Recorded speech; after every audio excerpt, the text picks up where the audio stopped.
Assalamualaikum warahmatullahi wabarakatuh. Selamat sore adik-adik dan rekan-rekan mahasiswa semua. Bertemu lagi dengan saya Yuli Supodo. Masih di mata kuliah SPK Sistem Penunjang Keputusan. Hari ini kita akan bahas tentang metode ya, sebuah metode yang ada di SPK, yaitu metode SAW, Simple Additive Weighting. Namun sebelumnya mari sama-sama kita berdoa dulu. Semoga pertemuan perkuliahan hari ini diberikan kelancaran. Bismillahirrahmanirrahim. Baik, kita lanjut. Kita akan bahas dulu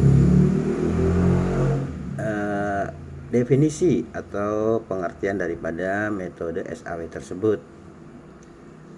Metode SAW adalah salah satu algoritma yang digunakan untuk pengambilan keputusan. Algoritma SAW juga dikenal dengan algoritma dengan metode penjumlahan berbobot, sesuai namanya ya, weighting. Metode ini membutuhkan proses normalisasi metrik ya, keputusan X ke suatu skala yang dapat dibandingkan dengan semua rating alternatif yang ada. Nah, metode SAW ini juga banyak digunakan oleh para pengambil keputusan, terutama mahasiswa-mahasiswa yang mengadakan studi banding, studi penelitian ya, di suatu daerah gitu, guna menentukan bobot dan pemilihan mana yang terbaik, mana yang terendah, mana yang tertinggi dan mana yang terendah, kemudian mana yang masuk dan mana yang tidak gitu ya, mana yang dipilih dan mana yang tidak dipilih. Ini metode ini, simple additive ini atau metode simple additive weighting ini adalah salah satu metode yang digunakan dalam proses pengambilan suatu keputusan. Nah, konsep dasar metode SAW adalah mencari penjumlahan berbobot ya, dari rating kinerja pada setiap alternatif pada semua atribut. Baik, kita masuk ke studi kasus saja supaya lebih jelas kita menerapkan metode SAW ini. Contoh kasus ya, Pak Juli pilihkan dari beberapa soal yang sudah banyak dipublikasikan, tapi di sini Pak Yuli hanya merubah tempatnya saja ya. Oke, pada studi kasus kali ini ya, kita akan mereview lagi ke tahun sebelumnya pada saat COVID.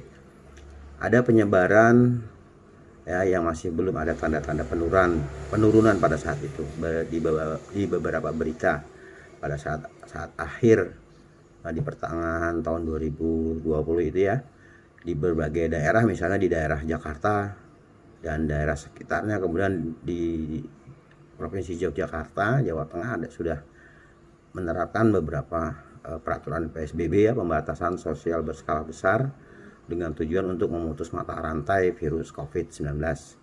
Nah, dari beberapa persyaratan yang ditentukan ya, mari kita analisa ya. Kita analisa dengan menggunakan metode simple additive weighting ini ya, daerah mana yang memiliki nilai tertinggi sampai terendah yang sekaligus memenuhi syarat untuk dilakukan PSBB atau tidak. Nah, ini dari beberapa contoh ya, kriteria yang didapat. Kita akan mulai penerapan metode ini ya, metode SAW ini. Pertama kita menganalisa dulu ya, kita menganalisa dulu dengan langkah 1 ya, kan ada 5 langkah ya. Ada 5 langkah di sini. Ada pertama kita menetapkan kriteria dulu, seperti lazimnya metode yang lain seperti metode profile matching itu juga digunakan, harus memberikan kriteria dulu ya, artinya indikator atau parameter dari suatu kasus. Misalnya kalau kasus yang digunakan untuk persyaratan dilaksanakan PSBB ya, mesti ada yang berkaitan dengan hal tersebut. Misalnya kriterianya adalah 1, peningkatan kasus dan kematian, ya kan. Jadi nanti pada saat tugas akhir atau penelitian juga sama ya. Kalau kita memilih suatu variabel, tentu yang akan kita kuesionerkan pertanyaan itu harus mempunyai indikator atau parameter-parameter yang berkaitan dengan hal yang sedang dibahas. Ya, di sini kita akan bahas tentang suatu daerah yang akan menerapkan PSBB pada saat itu tentu punya parameter. Parameternya adalah variabel ya. Di sini kita 1, indikatornya peningkatan kasus dan kematian. Kedua, kaitan epidemiologi dengan kejadian serupa. Ketiga, ketersediaan kebutuhan hidup masyarakat. Keempat, kesiapan sarana prasarana dan kesehatan. Kelima, kesiapan aparat keamanan. Ya, itu beberapa kriteria yang terkait yang punya hubungan dengan dilaksanakannya atau terjadinya peraturan PSBB. Oke, kedua pertama tadi kita sudah menentukan kriteria. Ada 5 kriteria. Kemudian yang kedua kita menentukan kode bobotnya. Ya. Kita ditetapkan kode bobot peningkatan kasus kematian itu bobotnya 0,35. Kemudian kaitan epidemiologi dengan kejadian serupa ya itu 0,25. Kemudian ketersediaan kebutuhan hidup masyarakat 0,20. Kesiapan sarana prasarana kesehatan 0,15. Kemudian kesiapan aparat keamanan 0,05. Ini dikasih bobot ya. Di bobot nanti terlihat seperti tabel di bawah ini. Sudah ada C1, C2, C3, C4, C5 ini kode ya, kode dari setiap narasi ini, setiap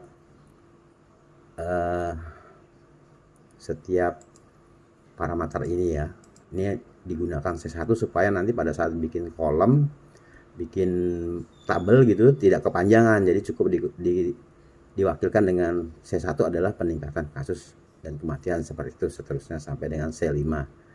Nah, ini bobotnya ini sudah dirubah, sudah menjadi kode ya nanti supaya tidak kepanjangan pada saat membuat tabel. Nah, seperti ini ya. Kita akan membuat tabel alternatif di setiap kriteria. Ini kriterianya C1, C2, C3, C4 dan C5. Kemudian ini adalah daerah-daerah alternatif yang dipilih di sekitar daerah Yogyakarta ya, Provinsi DIY Yogyakarta, Kota Madya Yogyakarta, Kabupaten Sleman ya, supaya tidak melebar. Baik Pak Yuli, perkecil saja tabelnya supaya kelihatan. Nah, sini bisa kelihatan. Nah, ini supaya tidak melebar, Pak Yuli kecilkan saja. Nah, tampak ya, rapi ya. Ini adalah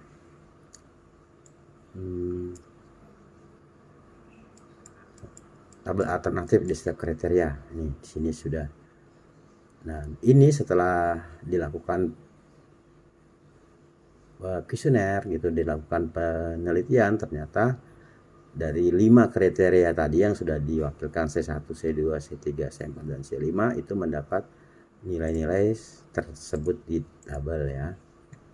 Nah, setelah didapat datanya, kemudian data ini dari mana Pak Yul? Ini didapat dari penelitian ya, hasil investigasi, kemudian diisi ya oleh para petugasnya, kemudian dilanjutkan dengan membuat normalisasi kriteria ya. Selanjutnya dibuat dari kita membuat normalisasi kriteria berdasarkan kasus di atas, kita akan gunakan yang maksimal. Nah, ini rumusnya. Formula untuk melakukan normalisasi adalah sebagai berikut nih. Jika rule itu R ya, baris pertama, kolom pertama, jika J adalah atribut keuntungan benefit. Nah, kita akan menggunakan ini aja karena yang di bawah ini tidak termasuk pada penelitian atau bahasan ini ya. Kita akan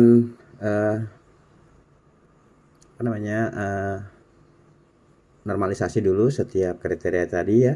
Di sini normalisasi C1. Di sini bunyinya C1 itu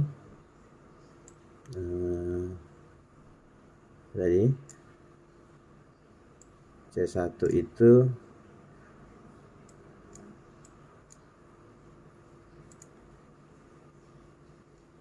sebentar.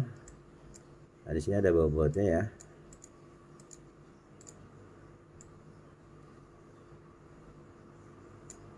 C1 itu berurut sih sebenarnya ya. Tadi sudah tertutup mungkin di C ini. Nah, ini C1 itu peningkatan kasus kematian. Meningkatnya kasus kematian. Kemudian yang C2 kaitan epidemiologi ya, sudah ada di sana sehingga didapatkan tabel seperti ini. Ya, kita normalisasi dulu. Yang menjadi kriteria C1 tadi itu rumusnya adalah R11 ya, artinya di sini di normalisasi kriteria C1 ini kolom 1 baris 1 atau baris 1 kolom 1 ya. Ini kita ambil nilainya 90 kolom 1. Nah, kolom 1 di baris 1 ya. Di sini rumusnya kita camkan dulu, kita perhatikan baris 1 kolom 1. Artinya di baris 1 ini 1 kolom 1. Nah, nanti kita dapat yaitu 90. Nah, ini 90. Kemudian dibagi oleh maksimal di baris 1 ya, maksimal di kolom 1 maksimal tuh ada 90, 80, 90, 90, 80, 70. Yang maksimal yang tertinggi adalah 90. Nah, ini nilainya ya 90, 80, 90, 90, 80, 70 ya, sesuai dengan kolom 1. Baris 1 sini, baris 1 kolom 1. Nah, seterusnya hingga kita ketemukan angka untuk barisnya 90 ya, tadi dari tabel di atas. Kemudian pembaginya adalah kolom 1. Nah, angka maksimal 90, jadi 90 bagi 90 sama dengan 1. Kita lakukan seterusnya untuk baris 2 kolom 2. Nah, baris 2 kolom 2 tentunya ini ya, baris 2. Nah, ini ya, baris 2 kolom 2, baris 2 kolom 2, 80. Nah, disitu 80 ya, dibagi kolom 1. Nah, kolom 1 ini ya masih sama seperti yang pertama, jumlahnya 90. Jadi kita bagi 80 per 90 sama 0,88. Demikian seterusnya untuk kriteria C1 ya. Kemudian dilakukan hal yang sama untuk normalisasi C2 ya.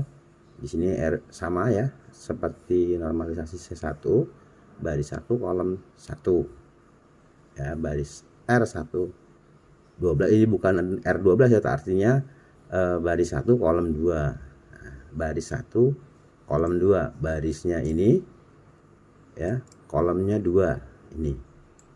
Nah, jadi kita jumlahkan pertama baris dibagi kolom ya untuk C2 ya, baris 1 kolom 2, berarti baris satunya ketemu 80 ya, baris satunya ya ketemu 80, kolomnya ketemu ini ya 80 pembaginya. Nah, ini kita ambil yang terbesar atau maksimal, jadi 80 bagi 81. Nah, seterusnya di R22 ya, baris 2 kolom 2, sehingga kita semua ini kita lakukan hal yang sama sampai dengan 6 ini, berarti 1, 2, 3, 4, 5 kali itu 2, 3, 4, 5, 6, ada 30 perhitungan untuk menormalisasi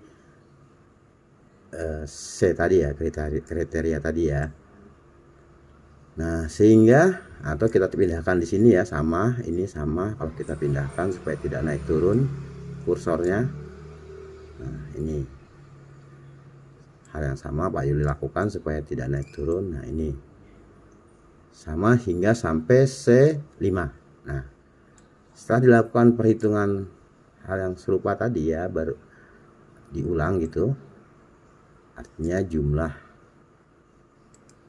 baris dibagi dengan kolom sesuai rumusnya tadi, kita akan dapat suatu tabel hasilnya seperti ini ya. Tadi dari penjumlahan dari setiap kriteria tadi, hasilnya kita submit, kita suatu tabel. Nah, ini kita dapat hasilnya Provinsi Daerah Yogyakarta untuk kriteria C1, C2, C3, C4, C5 ya.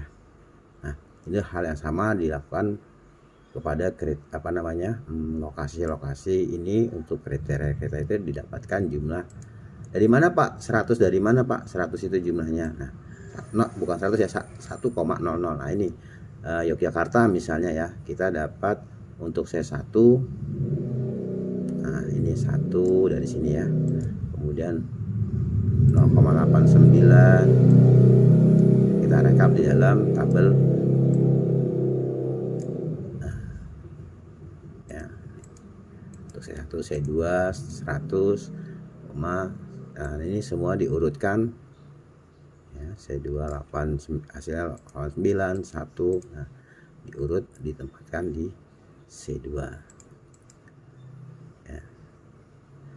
Gitu. Selanjutnya kemudian dari proses tadi kita masuk ke perankingan dengan menggunakan bobot. Nah, weight yang telah diberikan oleh pengambil keputusan adalah ini ya, ketetapan dari awal bahwa bobot-bobot tadi sudah ditetapkan di awal tadi.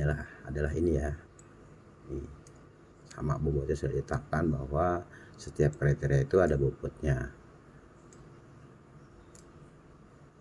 ya.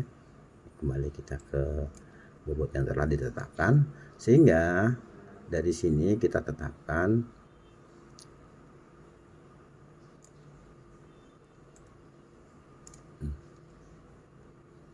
dari bobot tadi hingga mendapat kita cari perhitungannya seperti gambar ini ya, seperti yang terlihat di tabel ini. Kita jumlahkan sesuai rumus tadi.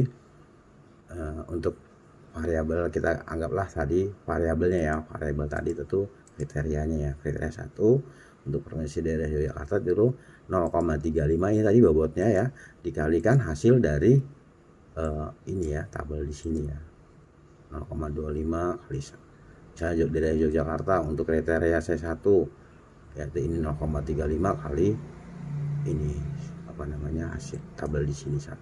Kemudian 0,25 ini 0,25 kali 1 ini. Kemudian 89, seterusnya dilakukan sampai dengan ke-6 ini ya, Kabupaten Bantul, daerah Kabupaten Bantul menjadi posisi ke-6. Nah, dilakukan hal yang sama ya. Variabel 2 misalnya 35, ini dari sini, dari kriteria yang telah ditetapkan, dikali 0,89 ini ya, perhatikan di sederetan ini ya, 94 1 83 93 ya, sehingga dijumlah dengan rumus dengan Excel lebih mudah. Ini akan diketemukan angka hasil dari penjumlahan tadi. Nah, sehingga berdasarkan ini tinggal ini ya, berdasarkan kasus tersebut di atas, yaitu daerah mana yang memiliki nilai tertinggi ya sampai terendah, sekaligus memenuhi syarat untuk dilakukan PSBB. Nah, kita merekap dulu hasil dari ini ya, dari daerah-daerah ini yang di kategori boleh atau tidaknya melaksanakan PSBB itu dengan hasil dari proses tadi, sehingga kita ketika mengambil keputusan tidak mempunyai dasar ya. Ketika kita menetapkan keputusan itu mempunyai dasar perhitungan, sehingga tidak menjadi polemik atau delik untuk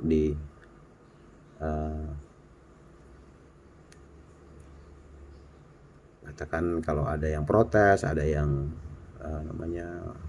tidak setuju, itu kita punya dasar untuk bukti ya, bahwa kita sudah melalui menetapkan itu, mengambil keputusan itu sudah melalui proses dan mempunyai dasar secara sistematik dan bisa dipertanggungjawabkan. Oke, dari hasil rekapitulasi tadi, dari perhitungan ini kita dapat kesimpulan bahwa berdasarkan perolehan tertinggi, daerah mana yang bisa untuk dilaksanakan PSBB yaitu di daerah Sleman, karena mempunyai nilai 1,012, yang lainnya di bawah 0 gitu ya. Nah, yang terendah di mana? Yang masih daerah itu masih bersih lah, dikatakan masih bebas dari COVID dan tidak perlu diadakan PSBB, yaitu daerah Bantul. Gitu ya, adik-adik. Semoga bermanfaat. Simak terus video Pak Yuli berikutnya ya. Kalau belum jelas silahkan komen di kolom komentar. Baik, terima kasih atas perhatiannya ya. Mohon maaf bila taufiq wal hidayah. Wassalamualaikum warahmatullahi wabarakatuh. Mohon maaf bila ada kesalahan dan kata-kata yang tidak berkenan. Salam.